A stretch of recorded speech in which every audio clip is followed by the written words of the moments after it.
Perennial powerhouse Brazil brings arguably the top-seeded team to this year's Global Cup.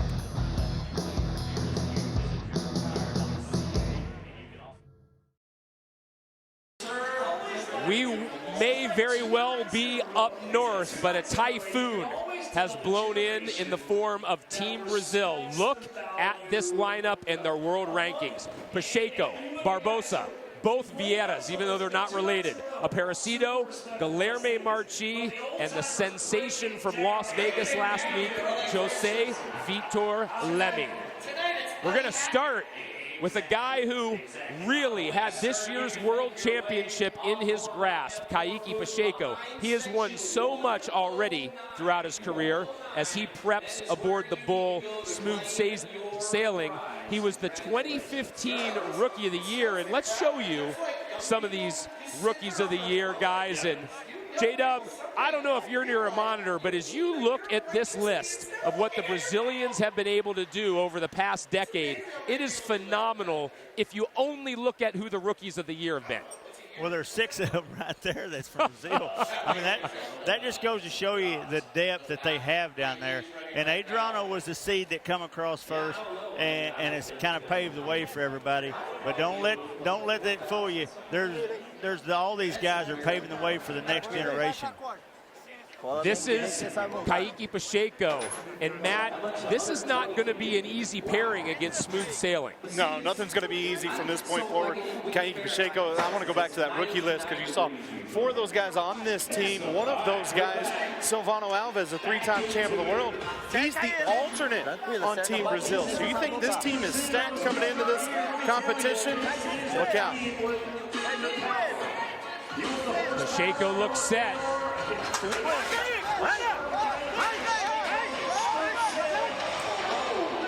A hard landing, and I hate to say it, guys, and certainly fans that were able to watch the PBR World Finals last week, this is just not the Kaique we are used to seeing, J-Dub. No, and a lot of people think that he's hurt, and I think that he's injured.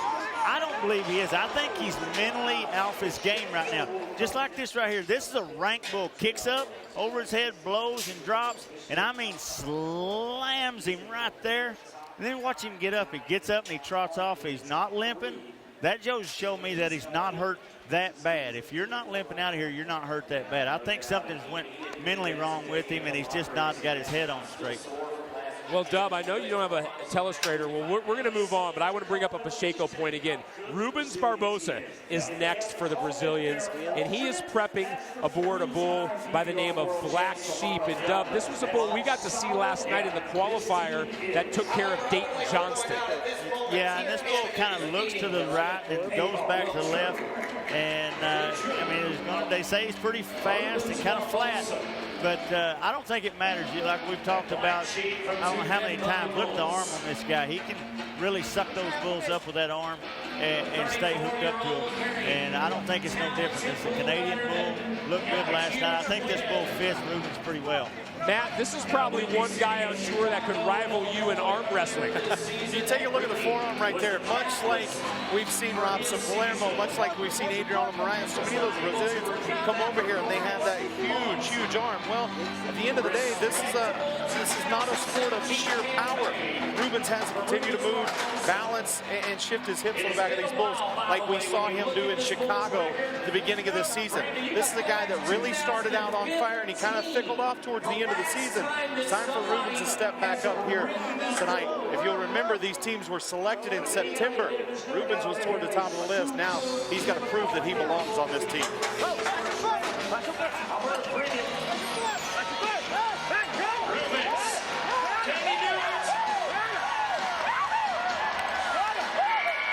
Rubens Barbosa gives us all an answer.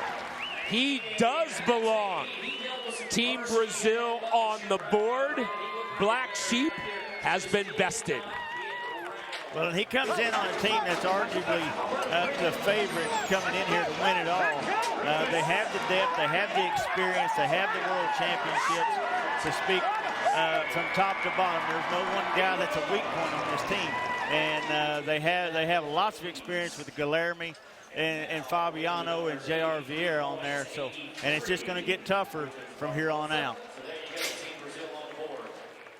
Barbosa, to Matt's point, in the regular season of the Built Ford Tough Series, did not place in 15 of the last 17 events. But here he's 83 points. That's good enough individually to put him in 5th. And now he has given Joao Ricardo Vieira something to build on.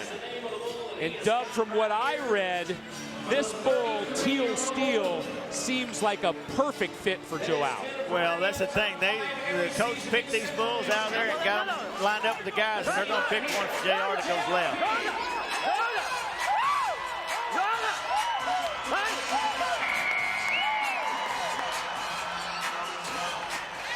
I half expected Vieira to keep riding Teal Steel until tomorrow's round, because it looked like nothing was going to get him off the bat.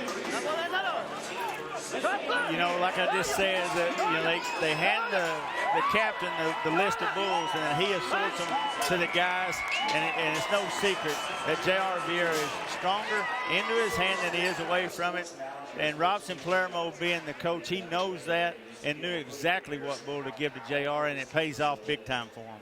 Yeah, to your point, Matt, Dub, I mean, we see bulls to the left for Joao. We will probably see a bull to the right for Guilherme Marchi in a little bit.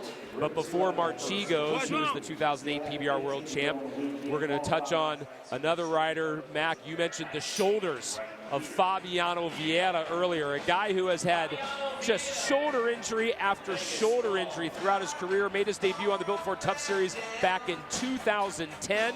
Had a great World Finals last week in Vegas, riding 4 of 6. And speaking of Vegas, Dub, his bull is #Vegas Strong.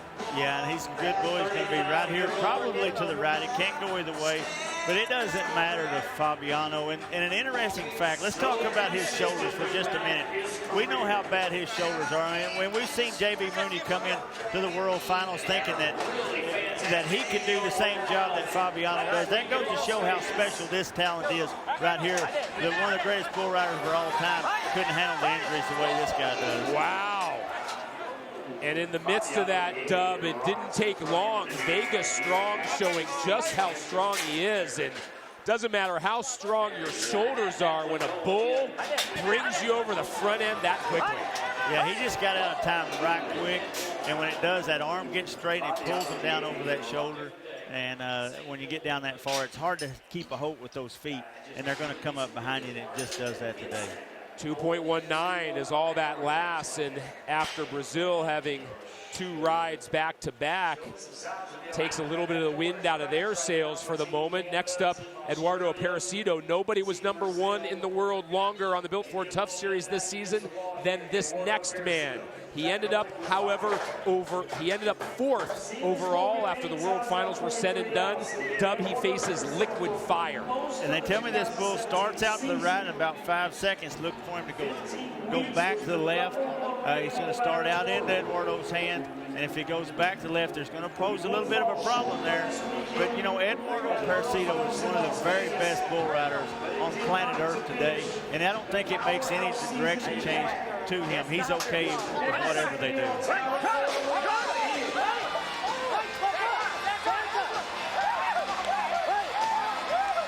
May get a re-ride flag. Yeah, it seemed like Liquid Fire built up the courage to put in one big move, and then when that did not work, Aparecido was not going to get bucked off. You guys called it a re-ride opportunity, but now we get to see the first chess move of the competition. Do they keep the score? Or do they give Eduardo a chance at perhaps a better bull, which of course then means a bigger total? Well, here's the deal. Robson Palermo's the coach, and he's the one who makes the call. He ain't got to get on him, so yeah, let's give him the reride. That'd be my opinion anyway. So that let's is see what good. He has to say. We're getting word he did in fact take the reride, so we will see Aparecido again. And you know what, Dub, you're right, man. If you have a team at the caliber of Brazil, of course you should take every re-ride as we move on to 2008 PBR World Champ Guilherme Marchi. His season did not end the way he wanted, but you talk about it. Yeah, I'm talking to the guys back here that own him, and you know, Robson picked a bull that went to the left for J.R. Vieira. He picked a bull for Guilherme Marchi that is supposed to go to the right, and when he does, he's going to fade out across that arena. And I'm going to tell you, when you get one that goes into Guilherme Marchi's hands, it doesn't matter if they back up, step forward, fade across the arena, what they do. This guy is odds-on favorite, 90% going to make the whistle. So I don't bet against Guilherme Marchi ever. Kaique Pacheco there to help keep him safe, as is Robson Palermo.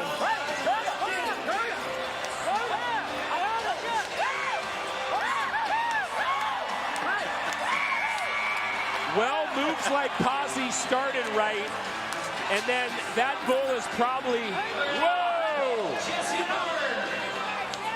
Guilherme providing this Rogers Place crowd a little extra in the form of excitement. But what I started to say is, the bull tried to go right, but then he realized he had probably the biggest bull rider he's ever had on his back. Well, and the thing about it is, this bull kind of rears up and he stumbles around there. I wouldn't be afraid to give him the option for a re-ride, but I don't see no flags, and he goes back the other way. Then he gets okay, but that little hiccup right there outside the gate, rearing up and falling down the back end, that's not going to pose good for his score. It's 82 1/4, I believe. You're right, 82 1/4. Marchi doesn't care. He's fired up. It's a third qualified ride for Brazil with one rider to go. None other than Jose Vitor Leme. Let's show you his 3 90-plus rides in Las Vegas, starting with round number 3. It was against Mudshark, Dub. Well, we're going to see a little bit of a sequence here that bulls go left, and he gets on this bull into his hand. And the question was, yeah, but can he do it away from his hand? You look at him right here on Magic Train, away from his hand, the rankest ride we've seen all week, and then he goes back in his hand, and he just gives him the boots and spurs for $300 grand. That was just for the event win. He won close to $500,000 in 1 week. The first rider ever to go basically from unseeded to winning Rookie of the Year. Ended the season at 7th overall. Only the 5th man to be perfect at the World Finals. And this is a young man at 21 years of age, Matt. We expect to see a lot from. Yeah, and he's only been riding bulls for 3 years. That's the story that broke in Las Vegas, that he really started focusing on riding bulls after a tremendous career of soccer. That's right, 3 years. And not only did he come to Las Vegas for the World Finals and compete against the best, he beat them. Over $416,000, and you said it, finished 7th in the world. Imagine what this guy could do with an entire season.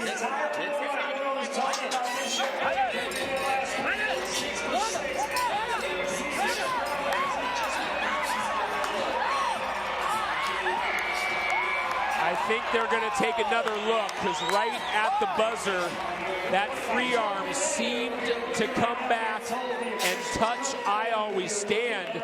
Dub, that's the most difficulty we've seen this young man in the 2 weeks of riding he's had in North America. Well, it don't look good for him to be sore right here, but I knew this matchup was not going to be easy. This bull has some kick, he has some forward movement. He hits the ground hard. He's like riding a bicycle with square wheels, and he does ride him. This is an outstanding bull ride. You watch him when he leaves here. There's nothing easy about this, Craig. Everything's moving ahead. He's hitting funny on them corner feet. He's walking ahead. He's kicking hard. He's still moving forward, and then he has to pick him up going back the other way, and and let's see how far he is into his hand, and he just clamps up and takes the jerk. I think he's going to get a score, and it's going to be a pretty big one if they mark this bull on degree of difficulty. And they continue to take a look at that free arm when it slaps the back of the bull. Keep in mind that before 8 seconds, you're not allowed to touch the bull with any part of your body, specifically your free arm. And that, from that angle, Dub, it looks like he's going to get the score. Well, sure, it was plain and clear from the way I seen it. So that is going to be a 4th qualified ride for Brazil, and Leme's perfection continues. Still no score yet. The top score from Brazil so far, 83 1/4. This one is 85. But because of this team concept, the real importance is that is the fourth score. This is the reride, Aparecido.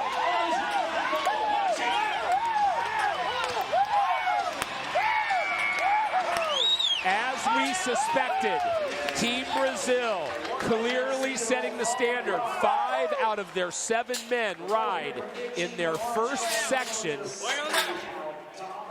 And off of Lemmy's 85 points, you expect Aparecido to be there, if not a little bit lower. That's Silvano Alves, as we keep mentioning, the 3-time PBR world champ, who's the alternate and basically glorified cheerleader at the moment. Great ride by Eduardo. Bull turns back into his hand. He just keeps that outside foot moving. He's not doing nothing big and over the top with it. He's just moving it to keep that inside weight down that inside leg. And, you know, it wouldn't have surprised me if this team would have went 7 for 7, but they got 2 down on them. But look for them to get more down. 83 1/4 for Aparecido. 5 qualified rides. And as a team, Brazil absolutely out in front. 2 bulls ahead of their closest challengers, Team Canada and Team Australia. That's what they were able to do as a team. Let's send it down to Matt. You said it, guys, team, and that has been the word from the time you guys landed here. You guys have a bond like no other team here. I always have a blast, you know, come to deal like this and work like a team and think like a team, and he do this like this work here. If you do that every day, every day, and gonna ride bull. I always have a 2 buck off. You should not buck off, and Kaique got a strong bull, kind of stretch him. Team Brazil, baby! He stretched him a little bit. Fabiano, he got an American snipe, but now he changes his bull Vegas, is strong, something like that. And that bull, he's kind of picking him back a little bit and kicking him on the side and buck off. But I'm happy that I take this. You should be happy, Craig. I don't know about anybody else, but I think Guilherme Marchi said it best. Team Brazil, baby.